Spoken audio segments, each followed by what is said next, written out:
Poder do nome. Mas dados os poderes de vida e criação atribuídos ao nome, não é surpresa que ele seja associado também à ressurreição. A base do mistério que envolve o nome de Deus está na grafia, na pronúncia e na vocalização desse nome, que muitos acreditam ser o mais poderoso e sagrado sob o céu. Além das evidências arqueológicas que sugerem que o nome YHVH é, de fato, o nome pessoal do Criador, pode-se descobrir outras evidências por meio do tratamento que é dado ao nome de Sefer Yetzirah. No primeiro capítulo, o Sefer Yetzirah nos dá uma visão do processo usado por uma força suprema, identificada por menos de 5 nomes, para pôr em movimento o nascimento do universo.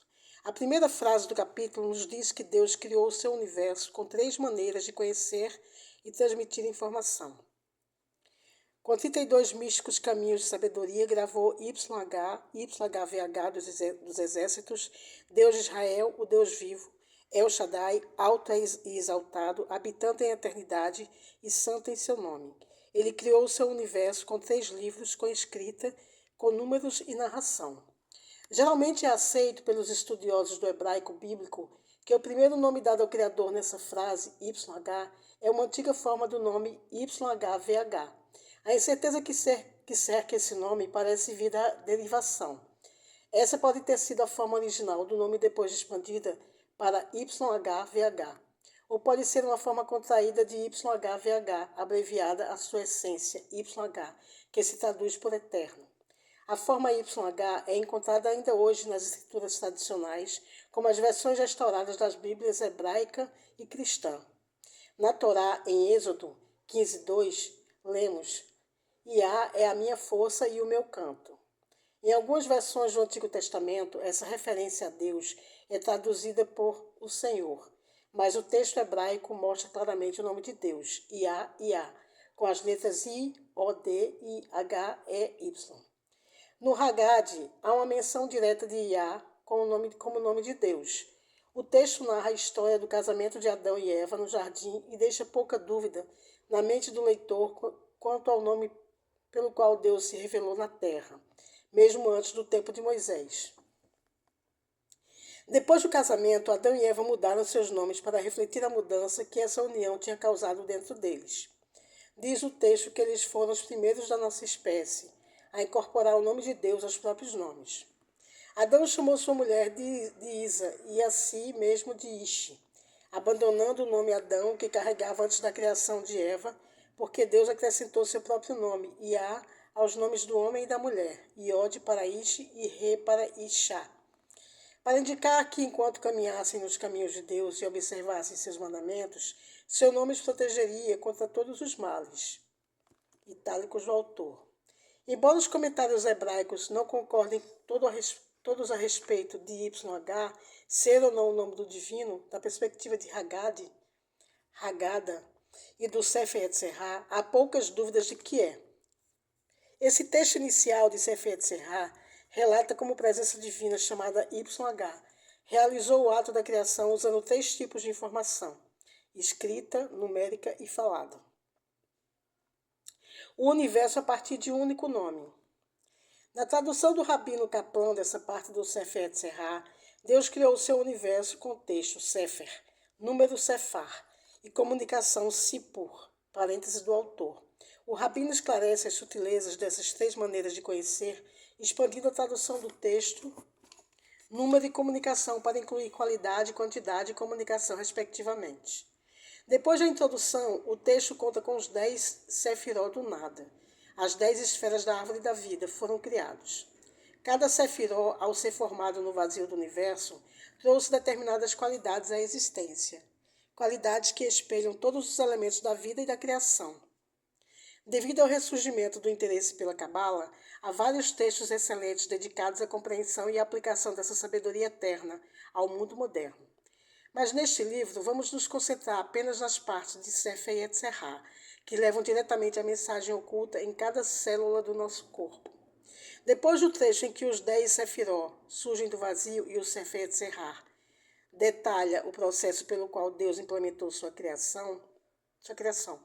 Em parágrafos concisos, os versos expõem conceitos de grande amplitude que vão da origem do universo à sua relação com o nosso corpo. Em termos claros, as frases revelam que foi só com essas letras que Deus construiu o universo. As 22 letras, ele as gravou, entalhou, permutou, passou, transformou e delas formou tudo que já foi formado e tudo que uma vez seria formado. O significado é tão claro que a mente se perde em suas implicações. No nosso corpo, as letras que possibilitaram o nascimento do universo e de tudo que Deus realizou por meio do seu nome são produzidas, replicadas e armazenadas na forma do milagre de cada célula humana. Foi apenas na segunda metade do século XX que a molécula do DNA foi caracterizada como linguagem. Embora os antigos não tivessem palavras modernas para células e moléculas no idioma de sua espécie, de sua época, eles nos convidaram a olhar para dentro, para descobrir o conhecimento de nossa existência. Agora, séculos depois, sua sabedoria nos permite levar um passo adiante a metáfora moderna do DNA como linguagem. Seguindo as instruções preservadas nos registros do passado, descobrimos o código que nos permite substituir os elementos que formam o nosso DNA pelas letras do alfabeto hebraico. Com isso, conseguimos traduzir a linguagem da vida e ler a mensagem. Para compreender como o código genético pode ser traduzido numa linguagem, no entanto, temos que desenvolver primeiro uma breve compreensão do funcionamento do DNA no nosso corpo. DNA, a pedra roseta da vida. No esquema geral do cosmos, a nossa existência como espécie é breve dentro do tempo de vida da Terra. Lembro-me de ver no livro de escola o nascimento do universo e o da humanidade representados no mostrador de relógio para ilustrar suas idades relativas. Com cada hora representando grandes períodos da existência da Terra, era apenas os 2 ou 3 minutos antes das 12 horas que aparecia a primeira evidência da vida humana. Embora ainda haja controvérsia a respeito do que aconteceu antes do momento da criação e do início da vida humana, parece que cresce o consenso em torno de quando começaram. Com novas evidências corroborando a teoria de Big Bang, estima-se agora que o nascimento do universo ocorreu há 13 ou 14 bilhões de anos. Dentro desse espantoso período de tempo, a formação da Terra é situada a cerca de 4,5 milhões de anos, sendo que a primeira evidência da nossa espécie aparece apenas 160 mil anos. Supondo que essas estimativas estejam mais ou menos corretas, 99% da vida da Terra até agora já teriam passado quando apareceram nossos primeiros ancestrais. A despeito da controvérsia a respeito das nossas origens e do quanto tempo estamos aqui, desde o momento em que aparecemos na Terra, há uma experiência que sempre compartilhamos com nossos primeiros ancestrais. Faz mais de 1/4 de milhão de anos que o processo de conceber e dar à luz a uma vida humana continua o mesmo, pelo menos até a última geração do século XX. Descobrimos o segredo da vida. Em 1979, o vínculo que temos com os primeiros membros da nossa espécie mudou para sempre com o nascimento de Louise Joe Brown. No dia 25 de julho desse ano, às 11h47, Louise nasceu no hospital da Grã-Bretanha. Ela foi o primeiro ser humano a ser concebido fora do útero da mãe, dando origem à expressão bebê de proveta, usada para indicar essas concepções. Desse dia em diante, não é mais necessário haver uma união sexual para se criar uma nova vida. A união sexual agora é uma opção. Desde essa época, 20 mil crianças foram concebidas fora do útero, desenvolveram-se no ambiente externo por algum tempo e então foram colocadas no útero de uma mulher preparada para levar a gestação até o fim. Além de redefinir concepção e gravidez, essa linha de pesquisa trouxe inovações maravilhosas que nos permitem escolher características da criança antes dela ser concebida, de alterar suas características depois da concepção, de conceber uma nova vida com o propósito de colher células especializadas e de incubar determinadas células para gerar tecidos especializados. Os avanços dessas tecnologias, com jeito de milagre, começaram em meados do século XX, com a publicação de um artigo.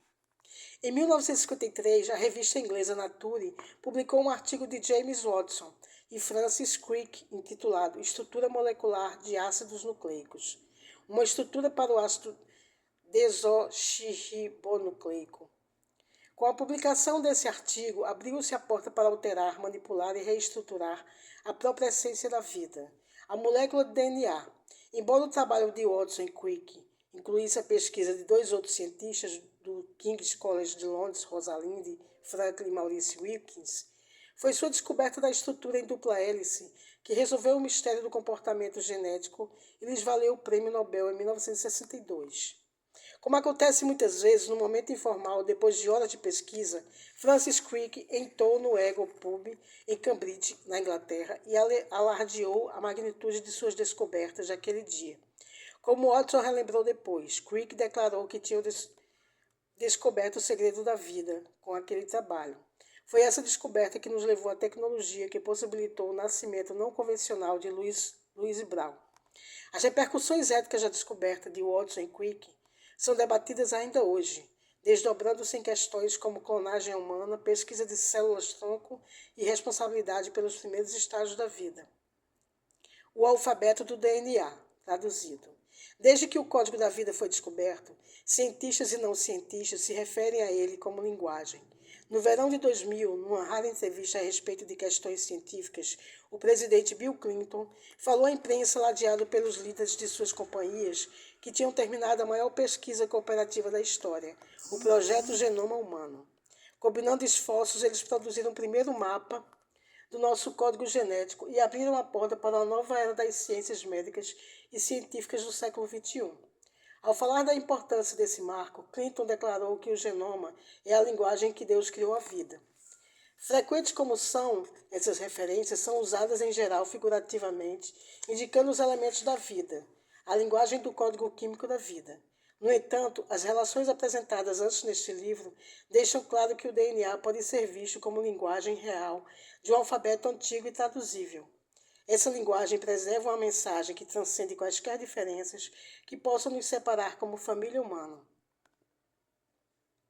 Para revelar a mensagem do nosso corpo, temos que compreender o alfabeto da vida. A genialidade da descoberta de Watson e Crick está na descrição da molécula do DNA. Em termos não técnicos, os elementos constituintes da vida são incrivelmente simples e dispostos de um mundo que é ao mesmo tempo eficiente e agradável aos olhos. A essência pesquisa genética se baseia no fato de a vida ser formada por combinações de apenas 4 compostos químicos.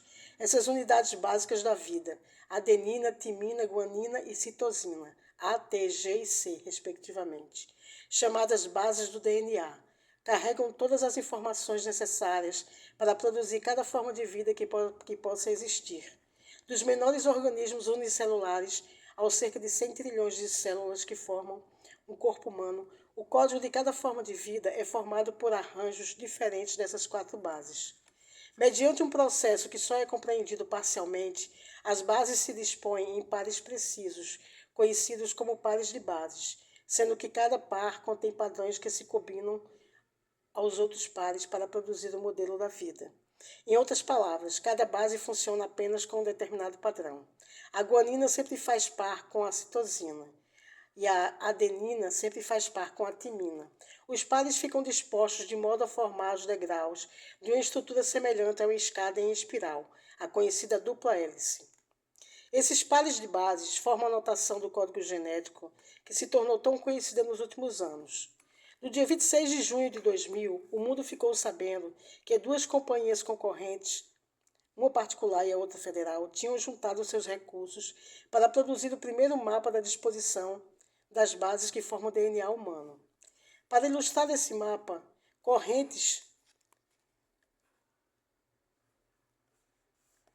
aparentemente sem fim de letras passaram pelas nossas telas de TV e apareceram nas páginas das revistas.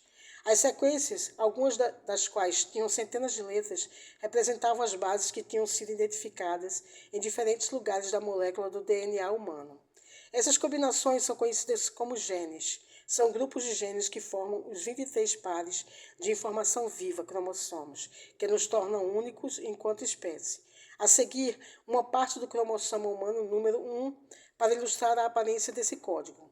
240 bases de uma parte do cromossomo humano 1. A chave para traduzir o código do DNA para uma linguagem significativa é aplicar a descoberta que converte os elementos em letras.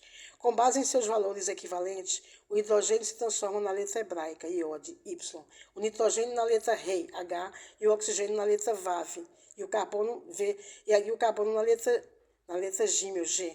Essas substituições revelam que a antiga forma de nome de Deus, YH, existe como química do nosso código genético. Por meio dessa ponte entre o nome de Deus e os elementos da ciência moderna, é possível agora desvendar o mistério e descobrir um significado ainda maior no antigo código que vive em cada célula do nosso corpo. Em cada célula de cada vida, o código revelado. Numa entrevista, perguntaram a Albert Einstein como ele via Deus. Na resposta, ele aludiu ao fato de que, embora o Criador não seja diretamente visível, vemos evidências de sua existência a cada momento, todos os dias. Disse ele: minha compreensão de Deus vem de uma profunda convicção de que há uma inteligência superior que se revela no mundo conhecível. Isso nos dá uma ideia de como uma das maiores mentes do último século percebia a inteligência subjacente ao mundo. A descoberta que associa a inteligência aos elementos da vida dá agora um significado ainda maior à visão de Einstein. Quando substituímos elementos modernos pelas 4 letras do antigo nome de Deus, temos um resultado inesperado, à primeira vista. Substituindo o H final de YHVH pelo seu equivalente químico, o nitrogênio, o nome de Deus se transforma nos elementos hidrogênio, nitrogênio, oxigênio e nitrogênio. Todos eles gases sem cor, sem cheiro e invisíveis. Em outras palavras, substituir 100% do nome pessoal de Deus pelos elementos desse mundo cria uma substância que é uma forma de criação intangível, mas real.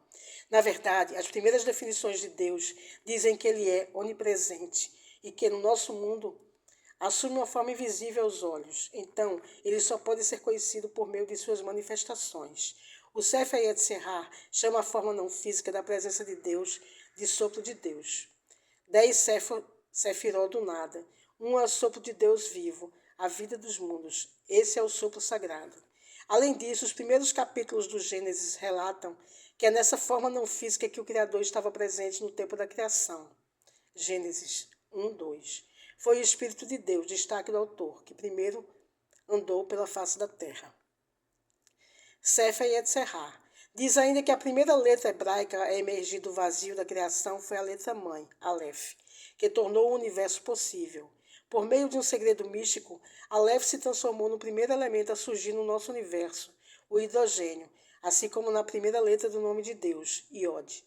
As modernas teorias do Big Bang sugerem agora que o hidrogênio foi o primeiro elemento a se formar a partir da energia liberada no instante da criação, sendo ainda o elemento mais abundante do universo.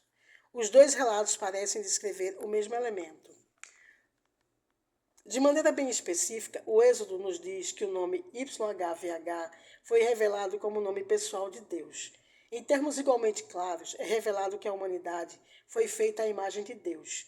Nessas passagens está um dos mais diretos indícios da nossa relação com a fonte de tudo o que é. Com uma nova ênfase, o enunciado a respeito da nossa origem diz que somos feitos apenas à imagem de Deus e não como Deus ou iguais a Deus. Embora sutil, esse enunciado sugere que, mesmo compartilhando dos atributos do Criador, somos separados de YHVH por alguma coisa que nos torna muito diferentes. Ao substituir os elementos modernos pelas letras antigas, fica claro que compartilhamos das 3 primeiras letras, que representam 75% do nome do Criador, mas a 4ª e última letra do nosso nome, químico, nos separa de Deus. Enquanto a presença de Deus é a forma invisível e impalpável dos 3 gases, hidrogênio, nitrogênio e oxigênio, a última letra do nosso nome é aquilo que nos dá a cor, o gosto, a textura e os sons do corpo, o carbono. A única letra que nos separa de Deus é também o elemento que nos torna reais no nosso mundo. Isso não sugere que Deus é apenas um gás tênue feito dos elementos invisíveis. Ao contrário, é pelo nome de Deus divulgado a Moisés há mais de 3 milênios que no nosso mundo e o fundamento da própria vida se tornaram possíveis. Deus nos diz que na forma de hidrogênio, o elemento mais abundante do universo, ele é a parte de tudo que já foi e é e será. O nome de Deus no corpo do homem. A lenda fala de um ritual que foi realizado antes que se assentasse a primeira pedra do templo que o rei Salomão construiu em Jerusalém. Preservado até hoje na tradição dos maçons, esse ritual envolvia a posição e a orientação da pedra angular, pela qual seriam orientadas todas as outras pedras da enorme construção. Conta-se que o rei guardou uma folha de pergaminho dentro da pedra angular, com o nome que ele mesmo havia gravado. Simbolicamente, o nome que ancora a pedra angular do templo sagrado de Jerusalém é também o nome que o rei Salomão baseou a liderança de seu povo e o poder da sua nação, e que se tornou a base de um terço das religiões organizadas do mundo.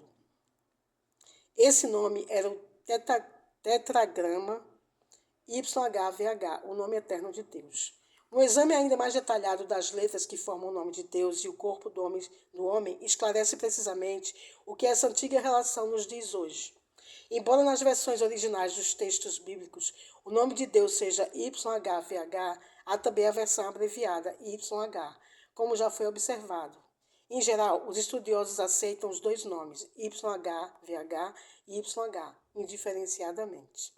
Quando traduzido o nome YH, pode ser lido como eterno. Embora as especificidades variem de acordo com a época e a cultura, nas línguas ocidentais modernas, o sentido da palavra eterno implica claramente uma existência que não tem começo nem fim e que está além dos limites do tempo.